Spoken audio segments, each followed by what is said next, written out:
राधे कृष्णा दोस्तों। राम जी की सत्य घटना। भगवान एक ही वर दो कि कभी किसी की ऐसी कठोर परीक्षा न ले। बूंदी नगर में एक रामजी दास नाम के एक बनिया थे। वे व्यापार करने के साथ साथ भगवान की भक्ति साधना भी करते थे और नित्य संतों की सेवा भी किया करते थे। भगवान ने अपने भक्तों की पूजा को अपनी पूजा से श्रेष्ठ माना है, क्योंकि संत लोग अपने पवित्र संग से असंतों को भी अपने जैसा बना देते हैं। भगवान को इसी बात को मानकर भक्तों ने संतों की सेवा को भगवान की सेवा से बढ़कर माना है। प्रथम भक्ति संतन कर संगा। रामदास जी सारा दिन नमक मिर्च गुड़ आदि की गठरी अपनी पीठ पर लाद कर बांध कर गाँव में फेरी लगाकर सामान बेचते थे, जिससे उन्हें कुछ पैसे और अनाज मिल जाता था। एक दिन फेरी में कुछ सामान बेचने के बाद गठरी सिर पर रखकर घर की ओर चले। गठरी का वजन अधिक था, पर वह उसे जैसे तैसे ढो रहे थे। भगवान श्री राम एक किसान का रूप धारण कर आए और बोले, भगत जी, आपका दुख मुझसे देखा नहीं जा रहा है। मुझे भार वहन करने का अभ्यास है। मुझे भी बूंदी जाना है। मैं आपकी गठरी घर पहुंचा दूंगा। ऐसा कहकर भगवान ने अपने भक्त के सिर का भार अपने ऊपर ले लिया और तेजी से आगे बढ़कर आंखों से ओझल हो गए। गीता में भगवान श्री कृष्ण ने कहा है, संत लोग धैर्य धारण करके प्रयत्न से नित्य कीर्तन और नमन करते हैं, भक्ति भाव से नित्य उपासना करते हैं। ऐसे प्रेमी संत मेरे और मैं उनका हूँ। इस लोक में मैं उनके कार्यों को सदा सहयोग करता रहूँगा। रामदास जी सोचने लगे, मैं इसे पहचानता नहीं हूँ और यह भी शायद मेरा घर न जानता हो, पर जाने दो, राम करे सो होए। यह कहकर वह राम धुन गाते हुए घर की ओर चल दिए। रास्ते में वे मन ही मन सोचने लगे, आज थका हुआ हूँ। यदि घर पहुँचने पर गर्म जल मिल जाए तो झट से स्नान कर सेवा पूजा कर लूँ और आज कढ़ी फूल का भोग लगे तो अच्छा है। उधर किसान बने भगवान श्री राम ने रामदास जी के घर जाकर गठरी एक कोने में रख दी और जोर से पुकार कर कहा, भगत जी आ रहे हैं। उन्होंने कहा है कि नहाने के लिए पानी गर्म कर देना और भोग के लिए कढ़ी फूल का बना देना।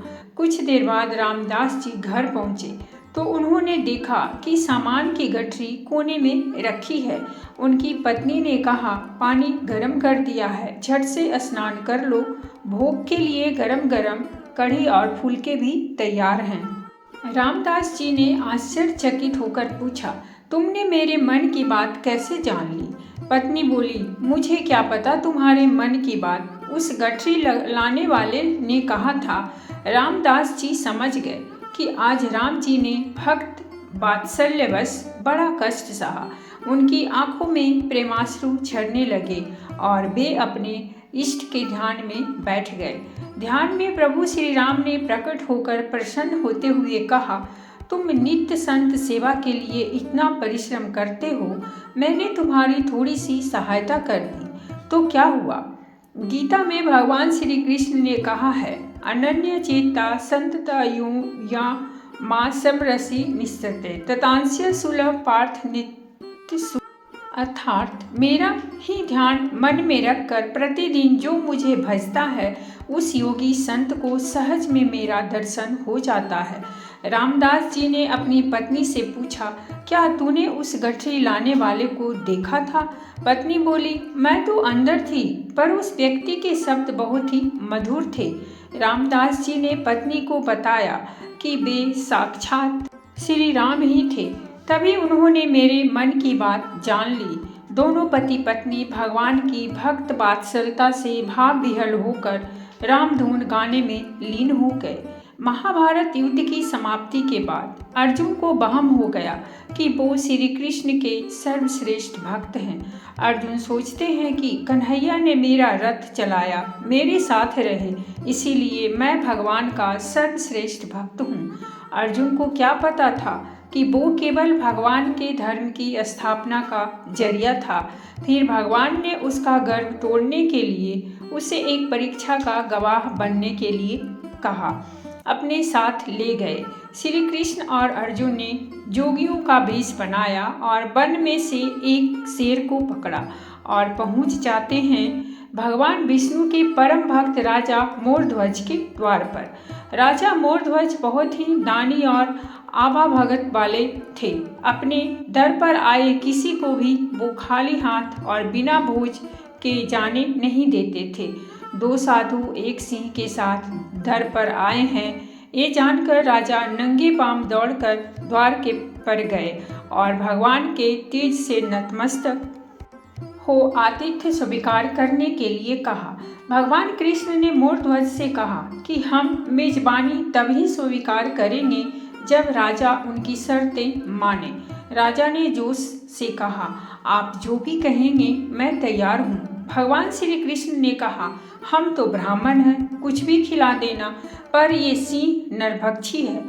तुम अगर अपने इकलौते बेटे को अपने हाथों से मारकर इसे खिला सको तो ही हम तुम्हारा आतिथ्य स्वीकार करेंगे। भगवान की शर्त सुनकर मोरध्वज के होश उड़ गए। फिर भी राजा अपना आतिथ्य धर्म नहीं छोड़ना चाहता था। उसने भगवान से कहा, प्रभु मुझे मंजूर है, पर एक बार मैं अपनी पत्नी से पूछ लूं। भगवान से आज्ञा पाकर राजा महल में गया तो राजा का उतरा हुआ मुख देखकर पतिव्रता पत्नी रानी ने राजा से कारण पूछा।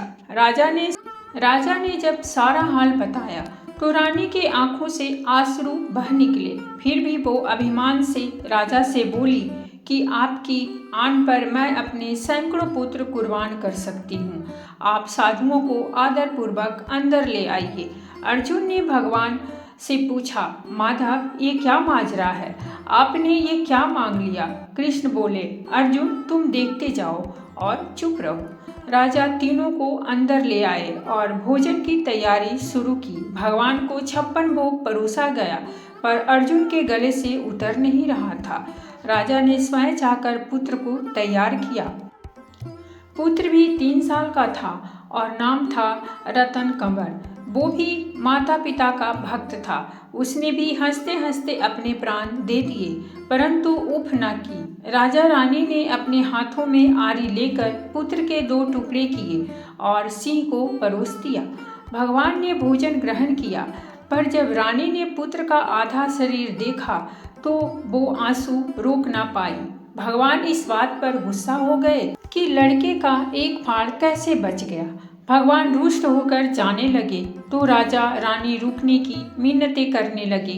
अर्जुन को एहसास हो गया था कि भगवान मेरे ही गर्व को तोड़ने के लिए ये सब कर रहे हैं। वो स्वयं भगवान के पैरों में गिरकर विनती करने लगे और कहने लगे कि आपने मेरे झूठे मान को तोड़ दिया, राजा रानी के बेटों को उनके ही हाथों से मरवा दिया और अब रूठ के जा रहे हो, ये उचित नहीं है। प्रभु मुझे माफ़ करो और भक्त का कल्याण करो। तब केशव ने अर्जुन का घमंड टूटा जान रानी से कहा कि वो अपने पुत्र को आवाज़ दे। रानी ने सोचा पुत्र तो मर चुका है, अब इसका क्या मतलब, पर साधुओं की आज्ञा मानकर उसने पुत्र रतन कंवर को आवाज़ लगाई। कुछ ही क्षणों में चमत्कार हो गया। मृत रतन कंवर जिसका शरीर शेर ने खा लिया था, वो हंसते हुए आकर अपनी माँ से लिपट गया। भगवान ने मोरध्वज और रानी को अपने विराट स्वरूप का दर्शन कराया। पूरे दरबार में वासुदेव कृष्ण की जय जयकार गूंजने लगी। भगवान के दर्शन पाकर अपनी भक्ति सार्थक जान मोरध्वज की आंखें भर आईं और वो बुरी तरह बिलखने लगे। भगवान ने वरदान मांगने को कहा तो राजा रानी ने कहा, भगवान एक ही वर दो कि अपने भक्त की ऐसी कठोर परीक्षा न ले जैसी आपने हमारी ली है। बात त्रेता युग की है।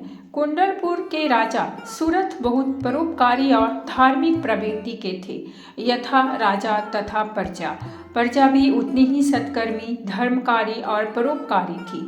यमराज ने भूलोक वासियों के पाप पुण्य का हिसाब लगाया तो यह देखकर हैरान हुए कि कुंडलपुर के निवासियों को नरक नहीं भोगना पड़ा है, सभी स्वर्ग के अधिकारी बने हैं। यमराज को अचरज हुआ वह स्वयं इसका पता लगाने के लिए एक महात्मा का वेश बनाकर कुंडलपुर नरेश सूरत के दरबार में पहुंच गए। तेजस्वी महात्मा को देखकर सूरत प्रसन्न हो गए और उनसे हरि कथा सुनाने का अनुरोध किया। महात्मा ने कहा, कथा सुनने से क्या होगा, सबको अपने कर्मों का फल भोगना ही है, इसलिए हरि कथा सुनने के भ्रम में न पड़े, सत्कर्म करें वही साथ जाएगा। सूरत बोले, आप महात्मा होकर ऐसा मानते हैं? प्रभु नाम लेते रहें तो सत्कर्म होते रहेंगे। कर्म फल समाप्त होने पर देवराज इंद्र का भी पतन हो जाता है, लेकिन हरिभक्त ध्रुव अपने स्थान पर अटल है। सूरत की भक्ति देखकर यमराज प्रसन्न हुए। अपने वास्तविक रूप में आकर सूरत से वरदान मांगने को कहा।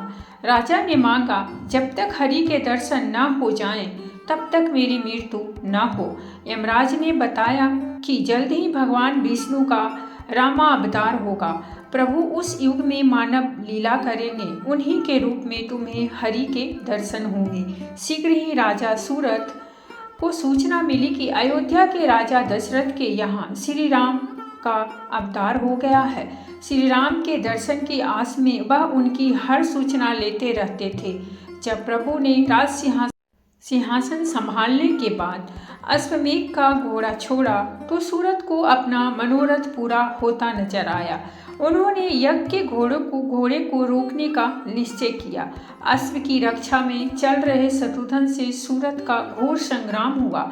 सूरत ने शत्रुघ्न को सेना समेत बंदी बना लिया। शत्रुघ्न की रक्षा के लिए अंगद और हनुमान जी भी आए। राजा सूरत ने सबको रामास्त्र के बल पर बांध लिया। सूरत ने उनसे कहा, मैंने आप सबको रामास्त्र से बांधा है, जिसे काटने का सामर्थ्य आप में नहीं है। यदि आप मुक्ति चाहते हैं तो अपने स्वामी को युद्ध के लिए भेजें। हनुमान जी से राजा सूरत का मर्म छिपा नहीं था। उन्हें श्री राम का वरदान था, उनका हर अस्त्र उन पर प्रभावहीन रहेगा। लेकिन राम भक्त सूरत का मनोरथ पूरा करने के लिए वह बंधे रहे। लक्ष्मण ने सुना तो तुरंत कुंडलपुर जाकर सूरत को दंड देने को तैयार हो गए। श्री राम ने लक्ष्मण को रोका और कहा, बिना मेरे गए यह विघ्न नहीं टलने वाला। प्रभु स्वयं अस्त्र शस्त्र से सुसज्जित कुंडलपुर पहुंच गए। श्री राम को देखकर सूरत ने शस्त्र फेंके और प्रभु के चरणों में गिर गए। सूरत ने कहा कि उनके दर्शन मात्र के लिए उन्होंने काल को रोक के रखा है। श्री राम ने उन्हें अपने दिव्य स्वरूप के दर्शन दिए। प्रभु ने सूरत से वर मांगने को कहा। प्रभु दर्शन पाकर सूरत धन्य हो गए और कहा, अब कोई और कामना नहीं है। फिर भी यदि आप कुछ देना चाहते हैं तो सेवा का अवसर दीजिए। अश्वमेघ का यह कार्य पूरा करने में मुझे सेवा में ले लीजिए। श्री राम ने हंसकर कहा, आपने मेरे अनुज और मित्रों को बांध रखा है, मैं तो ऐसे ही